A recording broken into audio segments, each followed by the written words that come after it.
Hello everyone, welcome to ambition law institute. देखिए, आज का जो हमारा पैसेज है वो डीजीपी अपॉइंटमेंट से रिलेटेड है। डीजीपी मतलब डायरेक्टर जनरल ऑफ पुलिस, ये आपके हाईएस्ट रैंकिंग पुलिस ऑफिसर होते हैं पुलिस फोर्स में। तो देखिए, कल ही सुप्रीम कोर्ट ने एक जजमेंट दी है, इनसे रिलेटेड देखते हैं क्या है।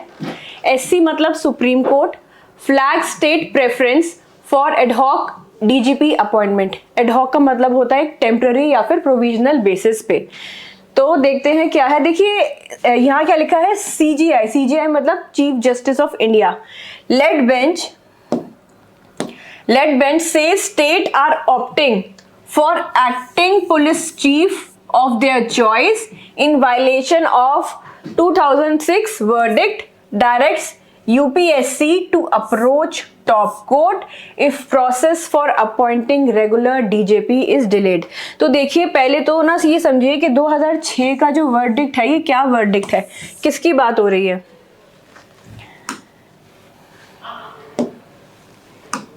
देखिए, Prakash Singh versus union of India एक केस है। ये एक इंपॉर्टेंट केस है, इंपॉर्टेंट रूलिंग है सुप्रीम कोर्ट की, जो 2006 में दी गई थी। तो इस रूलिंग में क्या कहा था सुप्रीम कोर्ट में, ये देखते हैं। डीजीपी मतलब director general of police of the state shall be selected by the state government. तो बेसिकली डीजीपी कौन अपॉइंट करता है, स्टेट गवर्नमेंट। कैसे, from amongst the 3 senior most officer. तो 3 सीनियर मोस्ट ऑफिसर्स होते हैं जिसमें से जो स्टेट गवर्नमेंट है आपका डीजीपी अपॉइंट करता है। Who have been impaneled for promotion to that rank by UPSC on the basis of their length of service, मतलब कितने लंबे टाइम से वो सर्विस में है, सर्व कर रहे हैं, उनका रिकॉर्ड कैसा है, and the experience, range of experience for heading the police force. तो बेसिकली उनकी सर्विस कितने टाइम की है, कितने टाइम से सर्व कर रहे हैं, उनका रिकॉर्ड कैसा है, मतलब मेरिट कैसा है, किस तरीके से उनकी परफॉर्मेंस रही है, और कितने सालों का एक्सपीरियंस है, सीनियरिटी देखी जाती है। तो देखिए, इसको ना आप ऐसे समझिए। चलिए पहले इसको पूरा कर लेते हैं, फिर मैं आपको आगे बताती हूँ। The DGP should have a minimum tenure of at least 2 years। तो डीजेपी कितने टाइम के लिए सर्व करेंगे, 2 साल के लिए सर्व करेंगे, irrespective of his date of superannuation. The candidates recommended by the UPSC for the said post should have a minimum residual tenure of 6 months. That is, officer who have at least 6 months of service prior to their retirement। मतलब उनके retirement में जब 6 महीने हो, तो ऐसे candidates को UPSC recommend कर सकती है। तो देखिए, इसको सिंपल लैंग्वेज में समझते हैं। देखिए, जो आपकी स्टेट गवर्नमेंट है वो क्या करती है, एक लिस्ट बनाती है ऑफिसर्स की, आईपीएस ऑफिसर्स की एक लिस्ट बनाती है कि जी ये ऑफिसर्स हैं, उनके मेरिट्स के बेसिस पे, उनकी सीनियरिटी के बेसिस पे जो उनके बेस्ट आईपीएस ऑफिसर्स होते हैं उनकी लिस्ट बनाती है, और ये लिस्ट बना के दे देती है यूपीएससी को, यूनियन पब्लिक सर्विस कमीशन को। फिर यूपीएससी इस लिस्ट में से ना 3 बहुत ही अच्छे ऑफिसर्स निकालती है। 3 ऑफिसर्स, आईपीएस ऑफिसर्स निकाल के दे देती है किसको, स्टेट गवर्नमेंट को। फिर स्टेट गवर्नमेंट ये जो 3 ऑफिसर्स हैं उसमें से किसी एक को अपॉइंट करती है एज डीजीपी। समझ में आया प्रोसेस क्या है। स्टेट गवर्नमेंट ने एक लिस्ट निकाली जो उनके सबसे अच्छे ऑफिसर्स थे, है ना, एक लिस्ट निकाली, बता दी ये हमारे इतने सारे ऑफिसर्स हैं, इसमें से यूपीएससी को फिर ये लिस्ट फॉरवर्ड करते हैं। यूपीएससी इसमें से 3 बेस्ट ऑफिसर्स निकालती हैं on the basis of merit, seniority, और जो भी उनके क्राइटेरिया होते हैं उस बेसिस पे यूपीएससी 3 बेस्ट ऑफिसर्स के नाम दे देती हैं किसको, स्टेट गवर्नमेंट को। फिर स्टेट गवर्नमेंट उन 3 ऑफिसर्स में से किसी एक को नियुक्त करती है। देखिए, इन 3 में से जो स्टेट गवर्नमेंट नियुक्त करती है वो उनकी खुद की डिस्क्रिशन है कि इन तीनों में से स्टेट गवर्नमेंट किसको प्रेफर करती है। तो ये एक प्रोसेस होता है डीजीपी को नियुक्त करने का। तो आप समझ गए यूपीएससी का क्या रोल है कि वो 3 बेस्ट निकाल के दे देती है इस लिस्ट में से।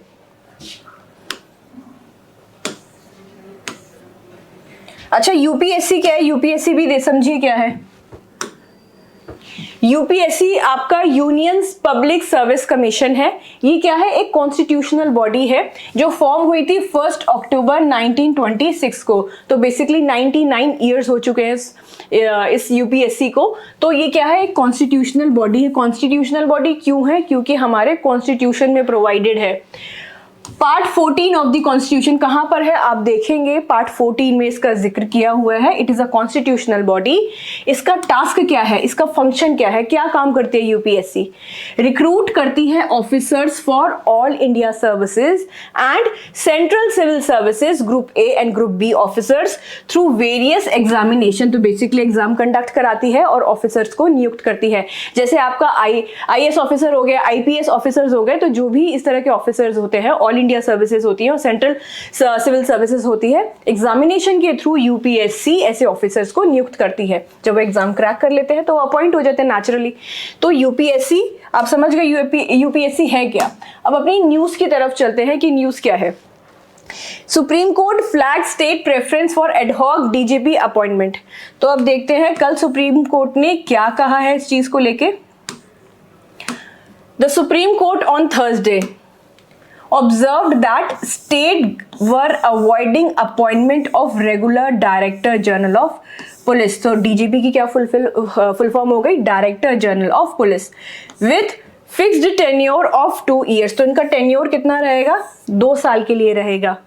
Opting instead for acting police chiefs of their choice in violation of 20-year-old top court judgment. तो किस जजमेंट की बात कर रहे हैं? प्रकाश सिंह की जो जजमेंट मैंने अभी आपको दिखाई थी, इस जजमेंट की बात कर रहे हैं कि सुप्रीम कोर्ट ने इस जजमेंट में कहा था कि कैसे आपको डीजीपी अपॉइंट करने हैं, यूपीएससी का क्या रोल रहेगा, स्टेट गवर्नमेंट का क्या रोल रहेगा इनके अपॉइंटमेंट में। तो बेसिकली अब क्या कर रहे हैं स्टेट गवर्नमेंट, एक फ्रेमवर्क बनाया सुप्रीम कोर्ट ने, एक गाइडलाइन दी है कि आप डीजीपी ऐसे अपॉइंट करेंगे। तो उस गाइडलाइन को फ्लाउट करते हुए, जो सुप्रीम कोर्ट की गाइडलाइन है प्रकाश सिंह की, उसको फ्लाउट करते हुए, मतलब उसको इग्नोर करते हुए टोटली, जो स्टेट गवर्नमेंट है वो एक टेम्पररी बेसिस के लिए एडहॉक या एक्टिंग डीजीपी बना रहे हैं। देखिए इससे क्या नुकसान है, जो उतने सीनियर लेवल के ऑफिसर्स हैं उनको चांस ही नहीं मिल रहा इस पोस्ट पे आने का। जो मेरिट बेसिस पे जिनको मिलनी चाहिए पोस्ट, उनको ये पोस्ट नहीं मिल रही है, क्योंकि एक तरीके से जो स्टेट गवर्नमेंट है अगर एक्टिंग डीजीपी बनाती रहेंगी तो बेसिकली वो बाईपास करके जा रहे हैं यूपीएससी को कंसल्ट नहीं कर रहे हैं, एक्टिंग बनाए जा रहे हैं, एक्टिंग आपके डीजीपी बनाए जा रहे हैं और जो गाइडलाइन है सुप्रीम कोर्ट की उसको फ्लाउट कर रहे हैं, उसको इग्नोर कर रहे हैं। तो the court in a 2006 judgment, मतलब 2006 जजमेंट वही है प्रकाश सिंह की versus union of India, in the Prakash Singh case had made it clear that officer of DJP should be divorced from political or other external pressure and cautioned government against mixing politics and law enforcement। तो देखिए law enforce करने का काम किसका होता है? Police force का। तो बेसिकली जो स्टेट गवर्नमेंट है वो क्या कर रही है? पॉलिटिक्स को और लॉ इन्फोर्समेंट को मिक्स कर रही है अपनी मर्जी से। डीजीपी नियुक्त कर रही है, यूपीएससी से कंसल्ट नहीं कर रही है। तो यही कंसर्न है यूपीएससी का कि आप एक्टिंग डीजीपी क्यों बना रहे हैं, जबकि सुप्रीम कोर्ट की क्लियर गाइडलाइन है कि जो डीजीपी अपॉइंट होंगे वो एक प्रोसेस के थ्रू होंगे और वो प्रोसेस को जो स्टेट गवर्नमेंट है वो फॉलो नहीं कर रही हैं। इसलिए ये यूपीएससी मुद्दा लेके आए थे सुप्रीम कोर्ट में कि जी ये हमारा कंसर्न है, प्लीज इस प्रॉब्लम का सोल्यूशन निकालिए। It had invoked its extraordinary power under Article 142। तो देखिए सुप्रीम कोर्ट के पास एक एक्स्ट्राऑर्डिनरी पावर है अंडर आर्टिकल 142। तो जो आर्टिकल 142 की पावर है वो सिर्फ और सिर्फ आपकी सुप्रीम कोर्ट के पास है।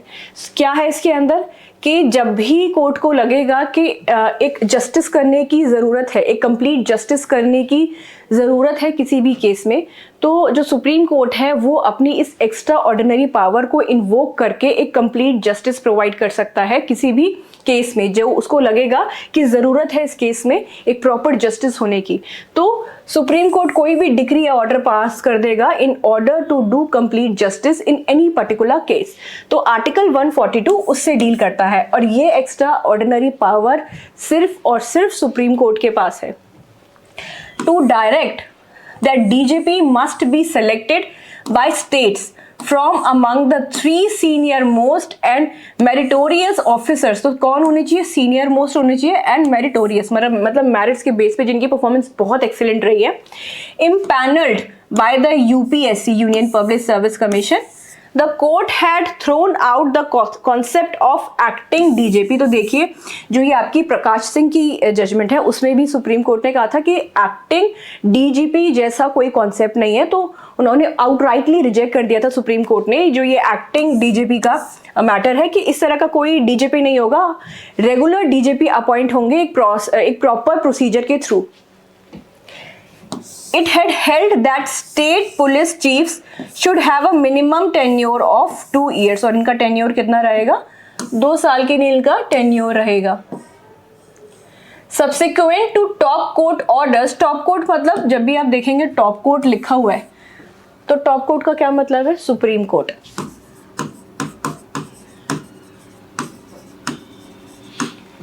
Subsequent top court order in July 2018 and March 2019 detailed the appointment mechanism, which included the state concerned sending a proposal to the UPSC 3 months ahead of the retirement of the incumbent DJP। तो basically जब भी कोई DJP retire होने वाला है तो state government 3 महीने पहले ही ये जो लिस्ट मैंने आपको बताई थी एक प्रपोजल भेज देगा यूपीएससी को। कब? जब 3 महीने बचेंगे, जो सर्विंग डीजीपी है उसके रिटायर होने में जब 3 महीने बचेंगे तब जो स्टेट गवर्नमेंट है एक प्रपोजल भेज देगा यूपीएससी को कि वो नया ये प्रोसीजर स्टार्ट कर दे। जो मैंने आपको बताया कि लिस्ट बनाएंगे और लिस्ट बना के वो यूपीएससी को देंगे और फिर यूपीएससी 3 बेस्ट ऑफिसर्स निकालेंगे उसमें से। तो बेसिकली जब भी कोई सर्विंग डीजीपी रिटायर होने वाला होगा तब स्टेट गवर्नमेंट एक प्रपोजल मतलब ये लिस्ट भेज देगी यूपीएससी को ताकि वो 3 बेस्ट ऑफिसर्स निकाल के स्टेट गवर्नमेंट को दे सके और उसके रिटायरमेंट की डेट आने के आसपास जो नया डीजीपी है उसको अपॉइंट किया जा सके। The UPSC would prepare a panel of suitable officers। The state government would appoint one of the impaneled officer as DJP immediately। तो मतलब तुरंत अपॉइंट कर लेंगे। जैसे यूपीएससी ने अपनी लिस्ट भेज दी 3 ऑफिसर्स की तो स्टेट गवर्नमेंट को तुरंत अपॉइंट करना होगा नया डीजीपी। अच्छा, ये 3 लोग में से किसको अपॉइंट करेंगे? ये सिर्फ डिस्क्रिप्शन स्टेट गवर्नमेंट की है, उसकी मर्जी है स्टेट गवर्नमेंट की। इन तीनों में से उनको जो ठीक लगेगा उनको अपॉइंट कर लेंगे। On Thursday, the UPSC informed a bench headed by Chief Justice of India। तो हमारे Chief Justice कौन है? Justice Suryakant। That the reality on the ground hardly resembled the process envisaged in 2006 judgment। तो basically ये कह रहे हैं कि आपने जो जजमेंट तो पास कर दी थी 2006 में, लेकिन ऑन ग्राउंड रियलिटी देखे तो प्रैक्टिस में ऐसा नहीं हो रहा है। जो स्टेट गवर्नमेंट है वो आज भी एक्टिंग डीजीपी को लेके आ रही है और जो रेगुलर डीजीपी हैं उनके अपॉइंटमेंट नहीं हो रहे हैं। The bench was hearing the case of Telangana. तो बेसिकली तेलंगाना का केस सुन रही थी जो हमारी कल केस आया है Telangana, where the UPSC said, UPSC ने क्या कहा है? लास्ट रेगुलर डीजीपी, ये तेलंगाना का बता रही हूं मैं आपको, last regular DGP retired about 9 years ago in November 2017। The state had not forwarded any proposal to initiate the appointment of a regular DJP। तो बेसिकली यूपीएससी यहाँ तेलंगाना का मुद्दा लेके आए हैं कि तेलंगाना में जो लास्ट रेगुलर आपका डीजीपी अपॉइंट हुआ था वो 2017 में हुआ था। उसके बाद से जो राज्य सरकार है, जो स्टेट गवर्नमेंट है, उसने एक भी प्रपोजल नहीं भेजा कि जो रेगुलर डीजीपी है वो अपॉइंट हो सके। और जो 2017 से लेकर अब तक सिर्फ एक्टिंग डीजीपी अपॉइंट हो रहे हैं। तो बेसिकली बाईपास कर दिया यूपीएससी को। Choosing to carry on with acting DGP, तो देखिए यही कंसर्न है यूपीएससी का कि स्टेट गवर्नमेंट, ये देखिए तेलंगाना का केस नहीं है, वो कह रहे हैं ये जो प्रैक्टिस है ये बाकी स्टेट्स में भी हो रहा है। वो क्या कर रहे हैं? एक्टिंग डीजीपी बिठा रहे हैं और जो रेगुलर डीजीपी हैं एक प्रोसेस बना हुआ है डीजीपी को अपॉइंट करने का, लेकिन वो प्रोसेस फॉलो नहीं हो रहा है। इसीलिए यूपीएससी को पहुंचना पड़ा सुप्रीम कोर्ट अपनी ये अपील लेके। A state will send a proposal only when it wants to appoint a certain officer, the Chief Justice Kant said. Meritorious officers. The court said many meritorious and senior police officers had lost their opportunity at becoming DGP. तो basically अगर एक proper process नहीं follow होगा तो जो एक merit base पे एक सीनियर पुलिस ऑफिसर्स है जिन्होंने इतने साल सर्व किया है उनको चांस ही नहीं मिल रहा डीजीपी बनने का. Owing to the inordinate delay shown by the state government to send proposal to the UPSC. तो बेसिकली फेवरेटिज्म हो रही है. स्टेट गवर्नमेंट को जो लगता है उसी को वो डीजीपी बना देती हैं, जबकि एक प्रॉपर प्रोसेस फॉलो होना चाहिए, मेरिट के बेसिस पे होना चाहिए, सीनियरिटी के बेसिस पे होना चाहिए और जो डिजर्विंग कैंडिडेट है उसको डीजीपी बनना चाहिए, ना कि फेवरेटिज्म. जो स्टेट गवर्नमेंट को फेवरेट लगता है उसको एक्टिंग डीजीपी बना देते हैं. तो इससे बाकी लोगों का जो अपॉर्चुनिटी है वो भी खत्म हो जाती है.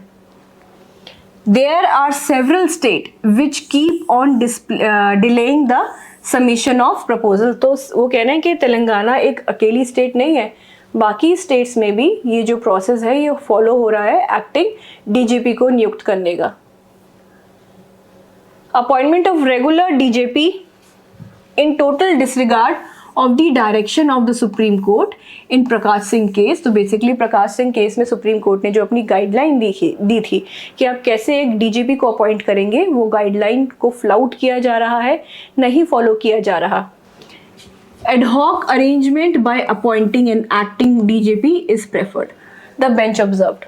The court said that UPSC should not fall into ploy of state. तो बेसिकली कोर्ट कह रहे हैं कि आप स्टेट के झांसे में ना आए, आपका जो प्रोसीजर है वो आप फॉलो करिए. The bench directed the commission to write to state to send timely proposal for appointment of regular DGP. तो बेसिकली वो कह रहे हैं कि आप काम करिए, आप जो स्टेट गवर्नमेंट है उनको ये लिखिए कि भाई वो टाइमली प्रपोजल सेंड करे आपको डीजीपी को नियुक्त करने के लिए. Whenever such occasion arises in future, the bench gave the UPSC liberty to approach the Supreme Court in case the states choose to ignore such communication. तो बेसिकली वो UPSC को कह रहे हैं कि आप एक काम करिए, हाल फिलहाल तो आप ना नोटिस भेजिए, टाइमली नोटिस भेजिए कि आप टाइमली नोटिस भेजिए स्टेट गवर्नमेंट को कि वो अपनी अपॉइंटमेंट की लिस्ट आपको प्रोवाइड करे, टाइमली प्रपोजल आपको प्रोवाइड करें. इन केस आपके नोटिस जो आप भेजते हो स्टेट गवर्नमेंट को उसके अकॉर्डिंग कोई एक्शन अगर स्टेट गवर्नमेंट नहीं लेती है और प्रपोजल नहीं भेजती है यूपीएससी को, तो यूपीएससी फिर सुप्रीम कोर्ट को अप्रोच कर सकता है. The necessary consequence including accountability of those responsible for the delay would follow, the court observed, noting that there was a serious lapse on the part of the Telangana is not sending timely proposal to the UPSC. तो issue पूरा यही है कि they are not sending timely proposal to the UPSC. It gave the commission 4 weeks time to hold meetings and make the recommendations to the Telangana government on the appointment of regular DGP. तो देखिए हाल फिलहाल जो supreme court है उन्होंने ये बोला है कि आप जो स्टेट गवर्नमेंट है तेलंगाना की उनको आप एक नोटिस भेजिए जिसमें आप उनसे बोलिए, रिक्वेस्ट करिए कि वो टाइमली प्रपोजल्स दे जो ये अपॉइंटमेंट है रेगुलर डीजीपी की. इन केस आपके नोटिस भेजने के बाद या आपकी एप्लीकेशन जो भी आप भेजेंगे उसके भेजने के बाद भी जो स्टेट गवर्नमेंट है आपको टाइमली प्रपोजल नहीं भेजती तो फिर आप सुप्रीम कोर्ट के पास आ सकते हैं. तो बेसिकली सुप्रीम कोर्ट ने ये भी बोला है इसके अंदर कि अगर ये प्रोसेस नहीं फॉलो होता तो कंटेम्प्ट प्रोसीडिंग्स भी लग सकती हैं. कंटेम्प्ट प्रोसीडिंग कब लगेंगी? जब कोर्ट के जो ऑर्डर हैं उसको डिसओबे किया जाए तब आपकी कंटेम्प्ट प्रोसीडिंग लगती है. तो बेसिकली कंटेम्प्ट प्रोसीडिंग स्टार्ट कर सकते हैं इसके अगेंस्ट, स्टेट गवर्नमेंट के अगेंस्ट, अगर वो यूपीएससी की अगर ये जो नोटिस भेजते हैं इस पर नहीं अमल करते और जो अपॉइंटमेंट का प्रोसेस है जो सुप्रीम कोर्ट ने बताया है कि जो Prakash Singh versus union of India में कहा गया है कि एक रेगुलर प्रोसेस फॉलो होना चाहिए और एक्टिंग ये डीजीपी जैसा कोई रोल नहीं है, कोई पोजीशन नहीं है. तो अगर ऐसा नहीं हो सकता तो वो कंटेम्प्ट प्रोसीडिंग के लिए भी अप्लाई कर सकते हैं. तो बेसिकली यूपीएससी कंटेम्प्ट पिटीशन लगा सकती है सुप्रीम कोर्ट में। अब देखिए इस पैसेज से रिलेटेड ही कुछ टर्म्स हैं, वो देखते हैं क्या है। तो देखिए हमने अभी डिस्कस कर लिया, लेकिन एक बार फिर से आप देखिए बैकग्राउंड क्या है केस का। The supreme court observe that states are deliberately avoiding the appointment of regular directors of Journal of Police DJP। तो ये कौन होते हैं DJP? Highest ranking police officers. Instead, state are continuing with acting DGPs in violation of 2006 supreme court judgement. 2006 supreme court Prakash Singh की judgement की बात हो रही है यहाँ पे। This issue arose during the proceeding involving Telangana and directions to the UPSC। तो basically UPSC आई थी तेलंगाना स्टेट का कंसर्न लेके। नेक्स्ट क्या है? Director general of police DGP। DGP का क्या है? The highest ranking police officers in a state responsible for overall police administration. तो he is the highest ranking police officer. Must be appointed as a regular DGP। तो regular DGP की तरह appoint होना चाहिए, acting DGP नहीं। Must have minimum fixed tenure of 2 साल। और कितने सालों के लिए सर्व करेगा अपनी पोजीशन पे? 2 साल के लिए। Prakash Singh case, a landmark supreme court judgement on police reforms aimed at ensuring independence of police from political interference. तो बेसिकली फेवरेटिज्म नहीं चलेगा, DGP अपॉइंट करने का एक प्रोसेस है, वही प्रोसेस फॉलो होना चाहिए। DGP must be selected from 3 senior most meritorious officers, panel to be prepared by the UPSC, fixed tenure of 2 years, concept of acting DGP is rejected। तो ऐसा कोई कॉन्सेप्ट नहीं है। अब ये 3 ऑफिसर से स्टेट गवर्नमेंट किसको नियुक्त करेगी? वो स्टेट गवर्नमेंट का डिस्क्रिशन है, मतलब उनकी मर्जी है। This judgment is one of the most important cases under police reform and governance. Acting DGP, a temporary police chief appointed without following the UPSC mandate selection process। तो UPSC का एक selection process है, उसी के through DGP appoint होने चाहिए। Acting DGP are illegal. तो acting DGP illegal है। State can not bypass courts direction by ad hoc appointment. Ad hoc मतलब एक प्रोविजनल या टेम्पररी बेसिस पे जब अपॉइंटमेंट होते हैं। Next is fixed tenure, a guaranteed minimum period of 2 years during which DGP can be removed arbitrarily. Purpose: ensure functional independence, prevent political pressure। तो देखिए जब स्टेट गवर्नमेंट अपॉइंट करेगी acting DGP को, तो एक पॉलिटिकल प्रेशर भी रहेगा, क्योंकि उन्होंने अपॉइंट किया है, वो UPSC के थ्रू तो अपॉइंट नहीं हुए। तो एक फ्रीडम भी कहीं ना कहीं हैम्पर होती है, तो उस फ्रीडम को भी मेंटेन करना जरूरी है और उस पॉलिटिकल प्रेशर को भी अवॉइड करना जरूरी है। Union public service commission UPSC role in DGP appointment prepares a panel of eligible officers. State must appoint 1 officer from panel immediately. UPSC act as neutral constitutional body। तो UPSC is a constitutional body, हमने अभी देखा था। Next is article 142 of the constitution. तो ये extraordinary power है जो सिर्फ और सिर्फ सुप्रीम कोर्ट के पास है। empowers the Supreme Court to pass any order necessary to do complete justice। Court invoked Article 142 to mandate the DGP appointment mechanism। Police autonomy, freedom of police administration from political और external interference. Mixing politics and law enforcement damages the rule of law. Rule of law का क्या मतलब है कि law is the supreme. सिर्फ आपको term से समझ में आ रहा होगा कि law is supreme, rule of the law is supreme. Basically जैसे कोई भी मिनिस्टर है या कोई एक नॉर्मल इंडिविजुअल है, जितने भी सब लोग हैं वो सब एक लॉ के नीचे आते हैं। They are below the law, nobody is above the law. चाहे मिनिस्टर हो, चाहे लोकल इंडिविजुअल हो, everybody is below the law. तो सुपरमेसी ऑफ लॉ को मेंटेन करना बेसिकली। Constitutional discipline, obligation of states to comply with binding supreme court judgments. Ignoring Prakash Singh guideline amounts to constitutional indiscipline. तो basically अगर आप प्रकाश सिंह कि गाइडलाइन जो सुप्रीम कोर्ट ने दी है उसको अगर अवॉइड करते हैं तो it is constitutional indiscipline. Next is inordinate delay, unreasonable delay without justification, मतलब जरूरत से ज्यादा अगर किसी चीज में डिले होता है तो उसको हम बोलते हैं inordinate delay. Many meritorious officers lost the chance to become DGP due to state delay, तो स्टेट की डिले की वजह से, क्योंकि वो लिस्ट नहीं भेजते थे यूपीएससी की वजह से, ऐसे बहुत सारे ऑफिसर्स हैं जो डीजीपी बनने से रह गए। Next is accountability of states. It states if states ignore directions, Supreme Court may impose consequences. Officers responsible for delay may face accountability. Next is merit-based appointment. Selection based on seniority, experience, service record, not political preference. तो देखिए favouritism नहीं होनी चाहिए। जब भी आपके merit के base पे, मेरिट मतलब आपकी सीनियरिटी को देखते हुए, आपका कितना एक्सपीरियंस है जॉब में उसको देखते हुए, और आपका जो सर्विस रिकॉर्ड है, आपकी परफॉर्मेंस कैसी रही है, उस चीज़ को बोलते हैं कि मेरिट बेस पे आपका अपॉइंटमेंट हुआ है। तो देखिए डीजीपी की अपॉइंटमेंट भी मेरिट बेस पे होनी चाहिए, ना कि पॉलिटिकल फेवरेटिज्म की वजह से। Police leadership must be merit driven. Next is federal compliance. Although police is a state subject, state must follow constitutional court ruling.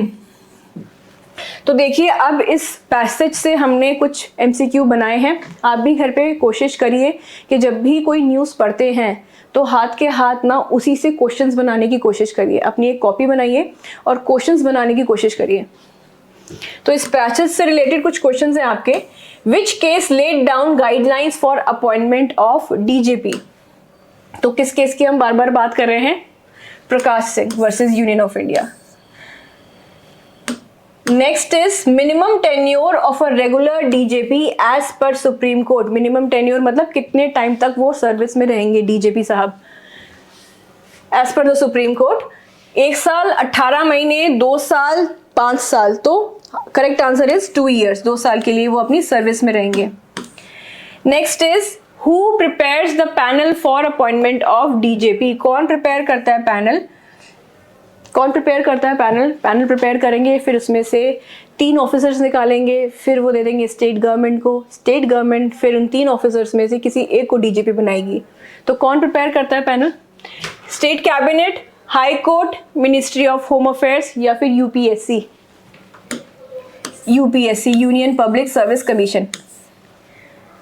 Next, the concept of acting DGP is encouraged, optional, constitutionally valid या फिर rejected by the supreme court. तो supreme court ने outrightly इसको reject करा है कि acting chief justice acting DGP जैसा कोई कॉन्सेप्ट नहीं है। रेगुलर डीजीपी अपॉइंट होंगे और जो यूपीएससी का मैंडेट है उसी हिसाब से होंगे। So rejected by the Supreme Court.